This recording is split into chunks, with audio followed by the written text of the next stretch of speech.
What is up, everyone? Today we are talking about Super Smash Con 2022 and everything that happened. I'm going to be going over probably some sets, but I mostly want to talk about the bracket and the storylines that happened over the course of the weekend because there were a lot. But before we get into it, of course, subscribe, turn on notifications, ring that bell. So here we have the bracket. Of course, the main story that everyone's going to be talking about is Onin. Onin did absolutely incredibly. He won the event kind of free. He didn't actually struggle with literally anyone. He had one close set with Mutace, which was 3-2, but other than that, he kind of bodied everyone, including world-class players. He 3-0'd Leo, he 3-1'd Riddles, 3-1 Gluto, 3-0 Meister, 3-1 Meister. He's just on a tear, right? Onin has been doing absolutely fantastically. Everyone knows this. I'll probably make a standalone video on him and like what makes his Steve so effective, so be on the lookout for that. The other things I want to talk about are a couple of the other storylines, being Meister. Meister kind of had a slump at the beginning of this year, and he is back to full form, like full absolutely amazing. You know, Light used to be beating him super consistently, and then now a 3-0 and a 3-1. I feel like he would have beat Gluto considering he normally beats Gluto. He has a win streak against Tweak right now, which is absolutely insane.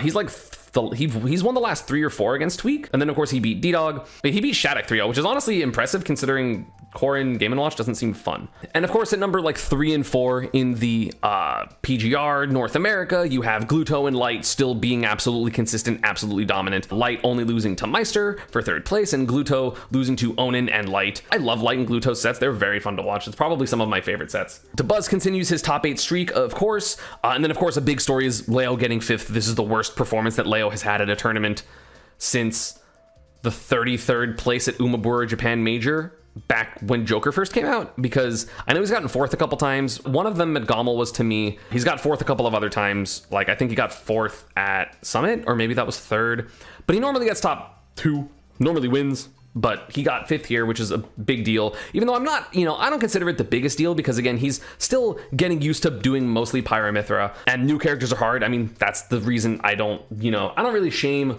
Tweak. Oh, right. No, Tweak's up here. Yeah. Okay, so yeah, Elegant Tweak. Tweak picking up a new character, so I'm not gonna harp on him for getting 17th. Elegant also has a good number on Tweak anyway. I mean, Elegant beat him like 3 times when he was Diddy Kong. I think he beat him at main stage and he beat him at, I think it was low tide. Maybe one other time. I'm surprised Tweak didn't go Sephiroth, to be honest, because Tweak Sephiroth, like, Ned 3-0'd him. I think Sephiroth is one of Luigi's worst matchups, absolutely worst matchups. Apollo Kage somehow beat Sonics, even though that matchup seems impossible. Based on Sonics versus MVD, that shit always looks so bad. You had Puppe making an upset on Mars. You had SkyJ making an upset on someone.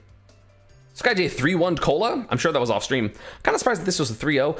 Riddles has been doing really consistent. I mean, he's really consistent recently. So super good. Chunky Kong getting, let's see, this is 9th, 13th, 17th at SmashCon with mostly DK. He said he went Rob in 2 games in this set, which he ended up losing anyway, and then 1 other game against someone, but it's mostly DK, which is kind of crazy.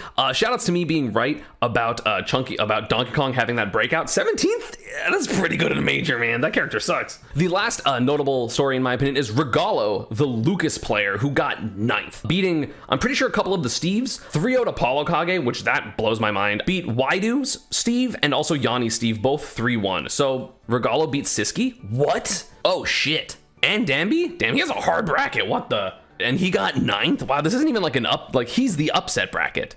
Wow, I actually didn't know that. Yeah, Regalo, shoutouts to him. I don't know how much of it was on stream. Person's good. Oh yeah, speaking of which, random quick side note. One of the most impressive things about Light's run, honestly, the most impressive thing was he was actually able to beat Elegant because he never beats Elegant. He actually never beats Elegant, although the set before this, Tilde threw. Tilde was super fucking winning this set. I was watching it, he should have won, and then went off stage at like 40 and traded stocks when Elegant was at like 150. Don't know why he did that. Also, I wanted to shout out just one more person, Apple, who's a South Florida Ice Climbers mainly, and also Steve. Their set versus Ling was absolutely fire. Crazy ending. Like the last sequence of this set was crazy. Ling's getting some hits, ends up killing Nana. Gets a punish, kills Nana. And then this Sopo comeback was godlike. Sometimes just side B, because it's Ice Climbers. Read the side B with the forwarder, even though that was probably a jump read, but still. And then this sequence, like, so good. That was a crazy forward smash, like, absolutely insane. I would have never done that. Also, I don't know why Ling Ling didn't directional air dodge, but like, crazy forward smash. Insane, super good. Are we entering the Ice Climbers meta? I don't know why. there's been an Ice Climber's resurgence. It's very odd because I feel like people's advantage states are getting so good, and I guess Ice Climber desyncs, people don't know what to do against them, so I guess it works. They also beat Raptor. Oh, they beat MPG, the Mega Man from, I think he's from Pennsylvania, who's crazy good. Definitely the best US Mega Man. At this point, because Scat doesn't really play. So huge upset, and then made it like just really far in general. Super happy for them. I guess let's talk about like the last topic of this video, probably. Aegis and their supposed prowess in this game. So obviously we have Tweak picking up Aegis, and again, it's still a very fresh Aegis, and the 17th is still pretty good for that, considering he's been playing Aegis for less than a month.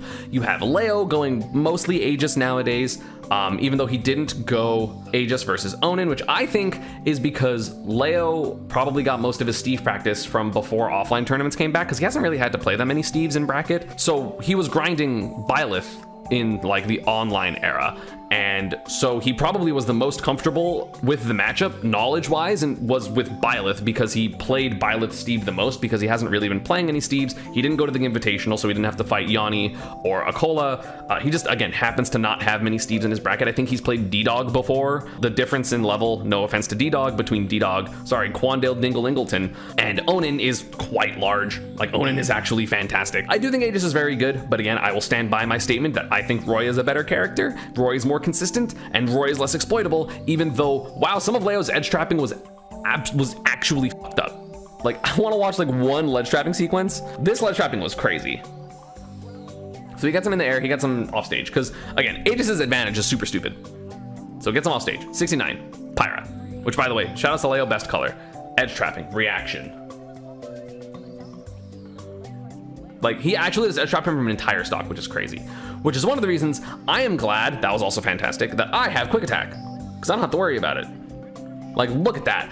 That whole edge sequence was crazy. He just reacted to like two things, swung down tilt in good spots. Like, the character has a ton of strengths, and I'm not saying the character isn't good.